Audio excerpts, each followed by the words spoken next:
casting their ballots. So far, in-person voting just crossed the 800 vote threshold here.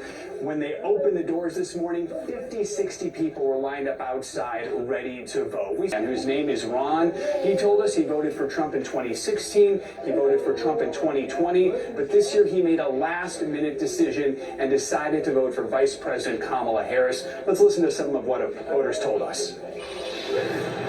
Can we ask you, who did you vote for? I voted for Trump. Why'd you vote for Trump? I believe that he is going to take America back and he's going to allow us to go in the right direction. I voted for Kamala. Well, who'd you vote for in 2020? I voted for Donald Trump. You did?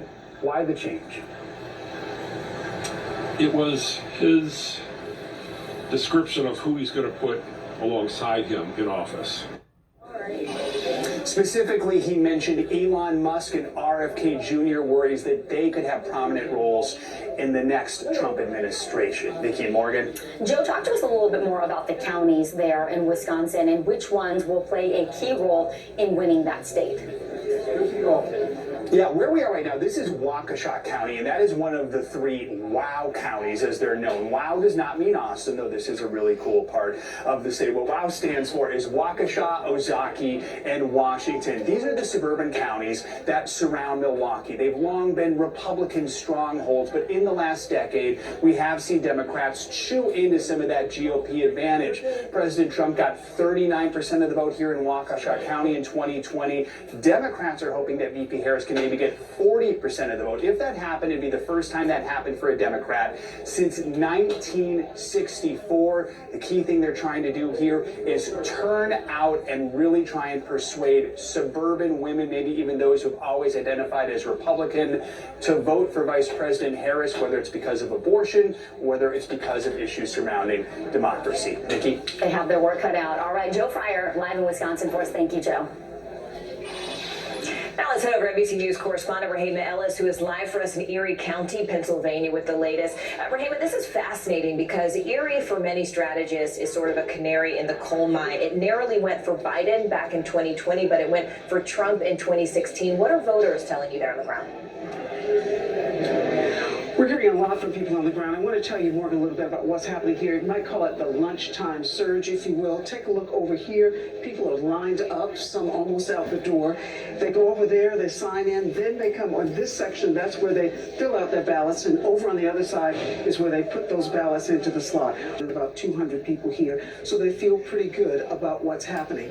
One of the things, or many of the things that people are saying to me is that they are glad that this is election day. They've had enough of the ads and the talking heads and sound bites of what direction they should or shouldn't go into. One person told me that he saw an ad, however, just yesterday, and that helped him make up his mind about who he was going to vote for, and he said it was Harris. Another person said to us that they were very concerned about what's happening in the Middle East with Palestinians, and he was torn between whether he should vote for Trump or Harris.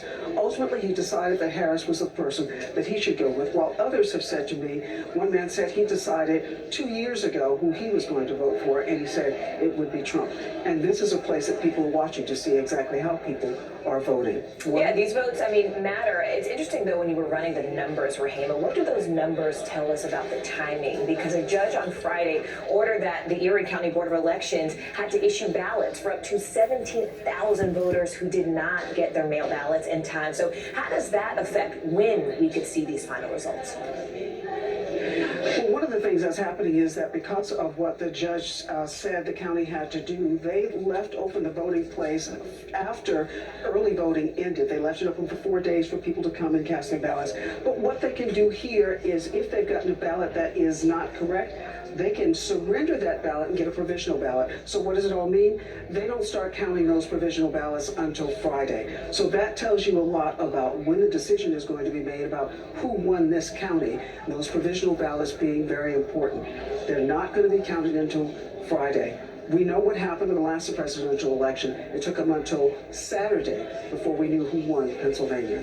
Morgan? Our Rahema Ellis there in the crucial battleground state of Pennsylvania there for Erie County. Thanks so much, Rahema. We appreciate it. Later this next hour, how the FBI is tracking possible election misinformation, plus what we're learning about a fabricated video that falsely discouraged Americans from voting in person. Stay with us. You're watching Daily.